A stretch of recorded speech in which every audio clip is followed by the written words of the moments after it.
तो क्या हाल है आप सभी की, उम्मीद करते हैं सब अच्छे होंगे, बढ़िया होंगे, अपने अपने घर पे मौज काट लेंगे। तो देखिए इतने दिनों से यहाँ पर फूल लगे हुए हैं और ये भी तक भी ज़्यादा मुरझाए नहीं। हालांकि थोड़ा सा निकल तो गया, सूख गए हैं कुछ, लेकिन फिर भी इनकी जो लाइफ है वो काफ़ी अच्छी है भाई। लेकिन है तो ये जहरीला ही, कनेर का पौधा है, कनेर में थोड़ा सा जहर होता है, अपने शरीर के लिए सही नहीं होता है ये, लेकिन खाने के बाद ही ऐसा होता है, खाने के बाद नहीं। तो चलो हम यहाँ पर बात करते हैं टॉपिक की। टॉपिक क्या है आज का? तो टॉपिक है यहाँ पर लेज़र वेपन्स। अब देखिए आपने कभी स्टार वॉर्स फिल्म देखी होगी, तो स्टार वॉर्स में यहाँ पर अजीब अजीब तरीके के जो है ना वेपन्स दिखाए जाते हैं, बहुत बड़े बड़े वेपन्स हाथ से चलाने वाले। तो उनमें से एक लेज़र बीम निकलती है और उस लेज़र बीम को अगर यहाँ पर जो है ना टारगेट करके मारा जाए तो वहाँ पर जो है ना काफ़ी ज़्यादा तबाही भी करते हैं। तो वो होता है लेज़र वेपन्स। तो यहाँ पर जो लेज़र वेपन्स है बहुत ज़्यादा फ्यूचरिस्टिक की है और यहाँ पर जो है ना काफ़ी ज़्यादा अच्छे तरीके से उस मूवीज़ में दिखाया जाता है। तो इसी तरह का कुछ लेज़र वेपन अब इंडिया ने भी डेवलप कर लिया है और ये इंडिया के लिए एक माइलस्टोन है भाई। मैं आपको वीडियो दिखा देता हूँ किस तरह से यहाँ पर जो है ना इंडिया ने एक जो लेज़र वेपन है वो डेवलप करके इंडिया को एक इलाइट ग्रुप में शामिल कर लिया है, जिसमें यहाँ पर रशिया है, चाइना है और अमेरिका है। तो आप वीडियो देखिए वो।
तो देखा आपने एक ट्रक के ऊपर यहाँ पर एक वेपन लगा हुआ है। अब इसमें कोई मिसाइल नहीं, ना ही कोई कुछ नहीं है, बल्कि यहाँ पर एक लेज़र बीम जाती है जो ड्रोन पर, ड्रोन जा रहा है ना, तो ड्रोन पर जो है ना हिट करती है और ड्रोन में से अब आग निकलने लग जाती है और ड्रोन यहाँ पर पूरी तरह से तबाह हो जाता है।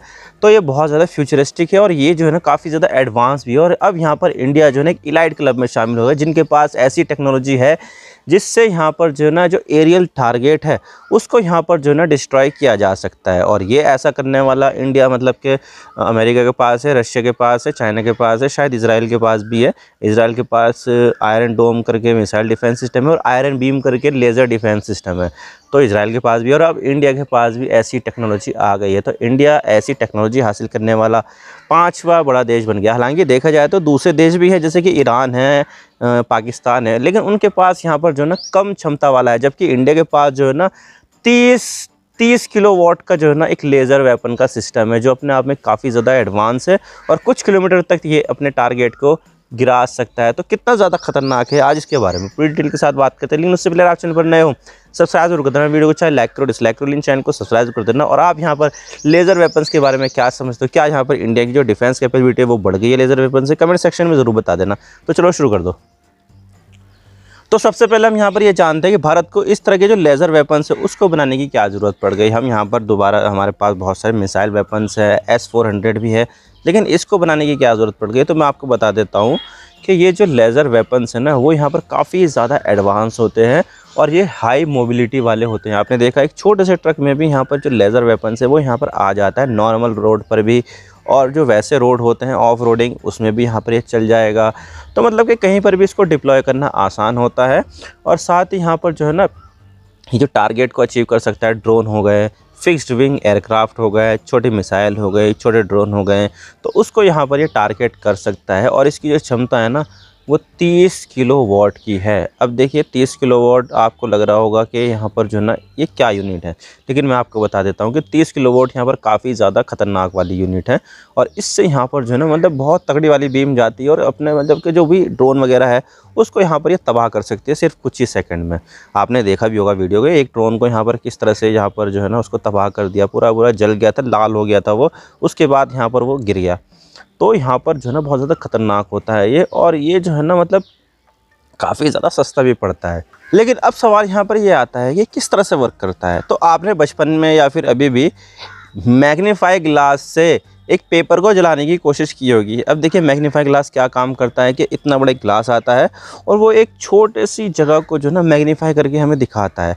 लेकिन अगर यहाँ से जो है ना अगर हम लाइट को पास करें तो लाइट भी यहाँ पर कंसंट्रेट होकर एक छोटी सी जगह पर आ जाती है, आपने देखा होगा ना। और इसी से यहाँ पर जब हाई हीट जनरेट हो जाती है उस छोटी सी जगह पर, अब जो सनलाइट है वो पूरे पूरे गोलाकार सरफेस पर जा रही है और यहाँ पर इतना बड़ा सरफेस है वो, लेकिन जब वो एक जगह पर जाती है ना पर्टिकुलर, तो वो एक छोटा सा नैरो स्ट्रिप हो जाती है। इतनी ज़्यादा जगह की जो सनलाइट है वो एक ही जगह पर अगर कंसनट्रेट हो जाएगी तो तब यहाँ पर काफ़ी ज़्यादा हीट जनरेट होगी। तो उस हीट से यहाँ पर वो जो पेपर है वो यहाँ पर जल जाता है। तो इसी तरह का जो लेज़र सिस्टम है वो भी यहाँ पर काम करता है कि हाई फ्रीक्वेंसी वाला और हाई हीट हाई टेम्परेचर वाला जो लेज़र बीम है वो यहाँ पर छोड़ा जाता है थ्रेड के ऊपर, टारगेट के ऊपर। और उस टारगेट क्या करता है कि जब एक साथ इकट्ठी पूरी की पूरी जो लाइट होती है, लेज़र बीम होती है, जब इकट्ठी जब आ जाती है एक जगह पर लग जाती है ना, तो उस पूरे के पूरे सरफेस पर वो गर्म कर देती है और उसको यहाँ पर तबाह कर दिए, जैसे कि आपने वीडियो में देखा है।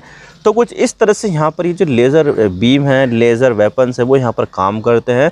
और इसको टेस्ट करके यहाँ पर जो है ना करने वाला इंडिया चौथा 5वां देश बना है। चाइना, रशिया, अमेरिका, इजराइल ऐसा कर चुके हैं। तो भारत ने बड़े लेवल पर ऐसा किया है कि 30 किलोवाट क्षमता का जो लेज़र वेपन है उसको यहाँ पर टेस्ट किया है। तो अपने आप में ये काफ़ी ज़्यादा बड़ी बात है।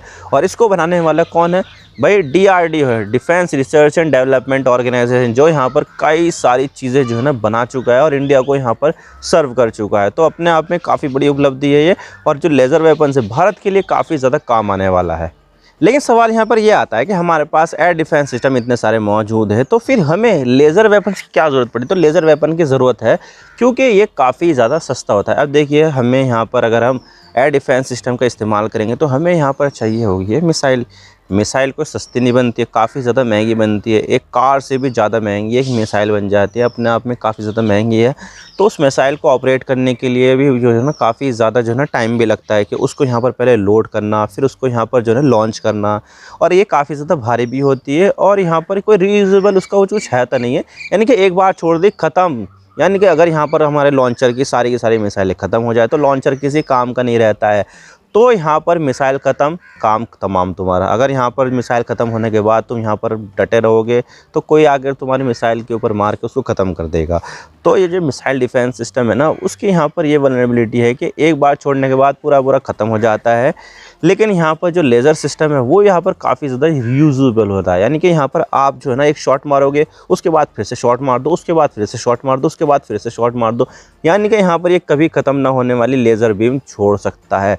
तो अपने आप में काफ़ी ज़्यादा चीज़ें बढ़िया है इसकी। और ये जो है ना कोई खर्चा भी नहीं है ज़्यादा से ज़्यादा। इसको क्या चाहिए? बस बिजली ही तो चाहिए। बिजली ही तो इसके लिए काम करने वाली चीज़ है। इसमें कोई बारूद नहीं लगेगा, ना ही कोई मेटल लगेगा, ना ही कोई यहाँ पर वॉरहेड लगाना पड़ेगा, ना ही कोई विस्फोटक लगाना पड़ेगा। तो ये साइलेंटली सारा काम कर सकता है। अब देखिए मिसाइल डिफेंस सिस्टम में हम क्या करते हैं, मिसाइल छोड़ते हैं तो वो जो है ना काफ़ी ज़्यादा आवाज़ भी करती है, धुआं भी छोड़ती है, जिससे क्या हो जाता है कि सामने वालों को पता चल जाता है। तो उसकी अगर मैन्यूएबल मिसाइल है तो उसको जो है ना अपना पाथ चेंज कर देता है।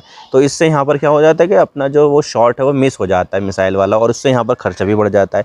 लेकिन लेज़र वेपन में ऐसा नहीं है। अगर शॉट मिस हो गया तो कोई दिक्कत नहीं, दोबारा से मार दो वहाँ पर, कहाँ से जा रहा है, क्योंकि लेज़र की तो स्पीड भी बहुत ज़्यादा तेज़ होती है भाई, सुपरसोनिक से भी ज़्यादा। मतलब कि यहाँ पर लेज़र की स्पीड के आगे कोई मिसाइल नहीं टिक पाएगी। तो लेज़र वेपन्स अपने आप में काफ़ी ज़्यादा खतरनाक है। और ये हाइपरसोनिक जो मिसाइल होती है ना उसको भी यहाँ पर टारगेट कर सकते हैं, क्योंकि हाइपरसोनिक मिसाइल की कहीं कितनी स्पीड होगी, लेज़र से ज़्यादा नहीं होने वाली है उसकी स्पीड। तो ये जो लेज़र वेपन है वो काफ़ी ज़्यादा काम कर सकते हैं और जो छोटे टारगेट है उसको यहाँ पर डिस्ट्रॉय कर सकते हैं आसानी से। और आपने देखा होगा इसकी जो ज़रूरत है वो पंजाब बॉर्डर पर, राजस्थान बॉर्डर पर, कश्मीर बॉर्डर पर काफ़ी ज़्यादा है। और पंजाब बॉर्डर पर तो आपको पता ही है कि पाकिस्तान के से ड्रोन के ज़रिए यहाँ पर ड्रग्स वगैरह और जो वेपन्स हैं वो यहाँ पर सप्लाई किए जाते हैं। तो उसमें यहाँ पर काफ़ी ज़्यादा काम आ सकता है ये।